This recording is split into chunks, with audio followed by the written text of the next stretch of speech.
Who can you work with? And I guess one of the challenges for this campaign is who are your allies across the European Union?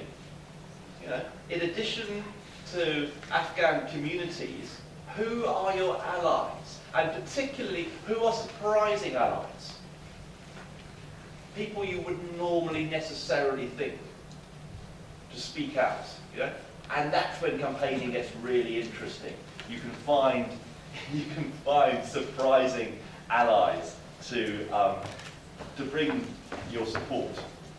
I'll give just one very, very simple example of a surprising ally. Many years ago, I campaigned in this country around the scandal of empty homes. At one stage, we had 7 empty homes for every homeless family. Outrageous! Homeless people and empty homes.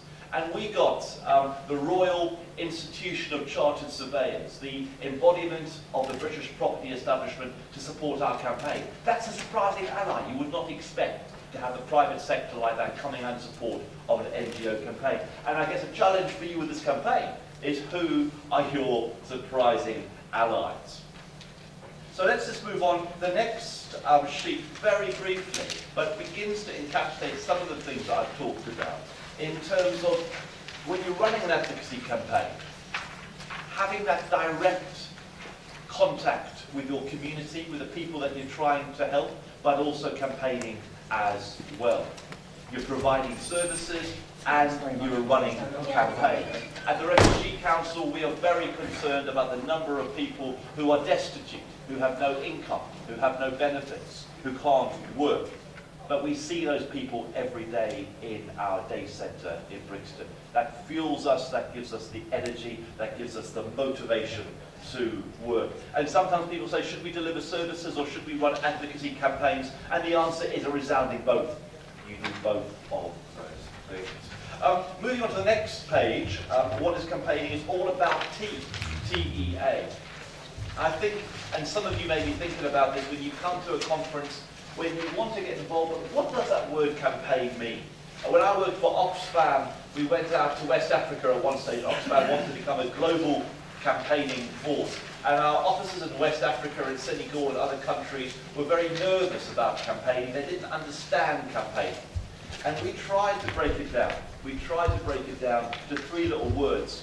And going over the page, you'll see those 3 little words. A good campaign will touch, will make a connection, will get you in your soul. It will infuse you to do something. And the A stands for act. To touch, to infuse, to get someone to act. And what distinguishes an advocacy campaigner from a marketeer or a fundraiser is that I want to make a connection with you. I want to get you in your soul.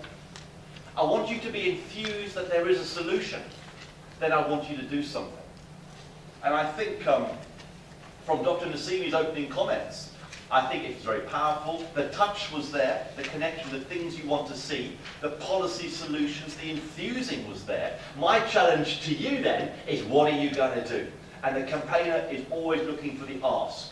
You do an action to get a reaction. Yeah? What are you going to do? And what distinguishes a campaigner is that they touch, they infuse, and then they get someone to do something. They get someone to act.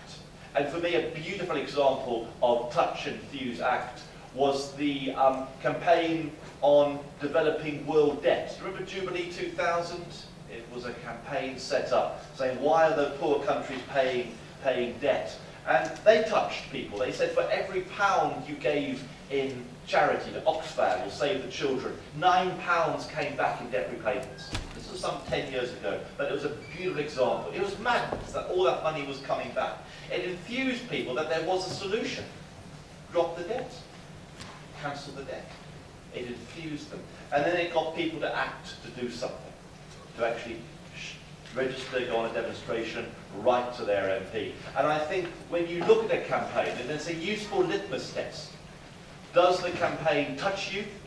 Does it infuse you? And does it make you act? And I have to say, I'm a member of more organisations that is good for my health. And sometimes I read the information from these NGOs, it touches me, but it depresses me. You know what I mean? And I get depressed. Campaigning is not about depressing, it's about, yes, we've got a problem, but there's something that can change. There's an enthusiastic response. There are policy solutions that will make things different. And this is what you could do. Touch, infuse, act. So moving on to the next page, what makes for a good campaign? What makes for a good campaign? I think there's a number of simple things that makes for a good campaign. I think a clear message, having a focused message, I think is really important. And very much in terms of campaigns, we talk of problem and solution. What's the problem? What's the problem that you're focused on, but what's the solution?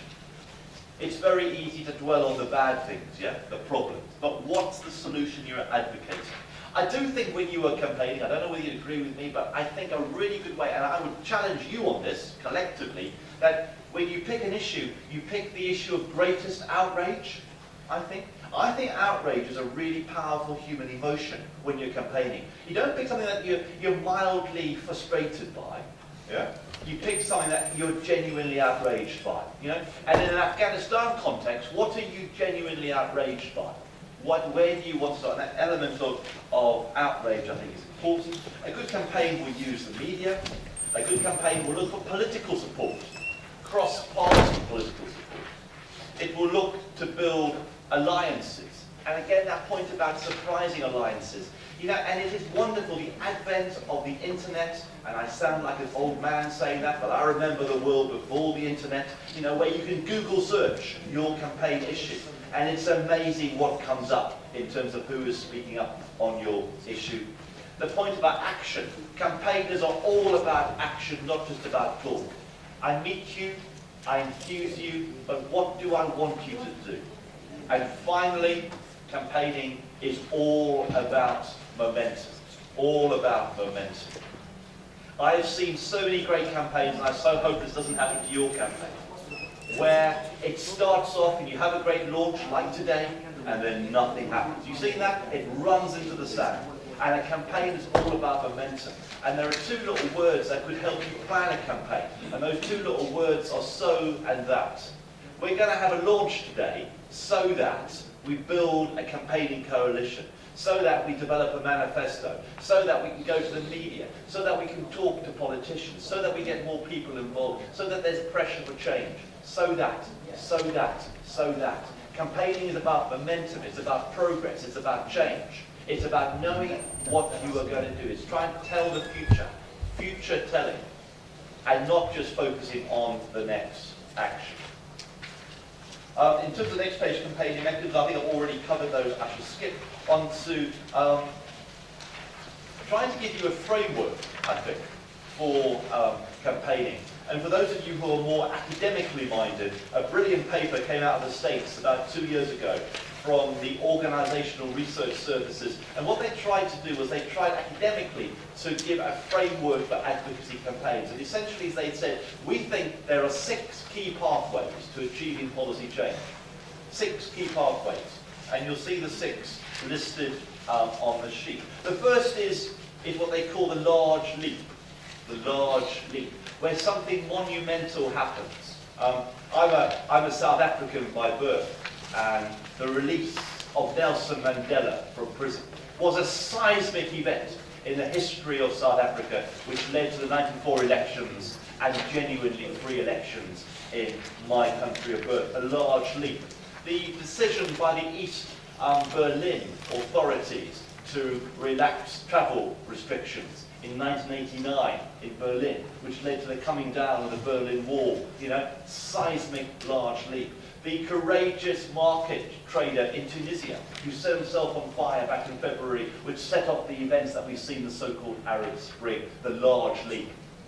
Unfortunately for us, it's quite hard for us to create those large leaps, but that's how some policy change happens. The second key way, the key method, is the coalition theory, when there's coordinated activity among a range of individuals. And I guess for this European campaign, the coalition theory is really important. Have I made the point about allies? I think I have. Who are your allies? And not just people you've always worked with, not just your friends.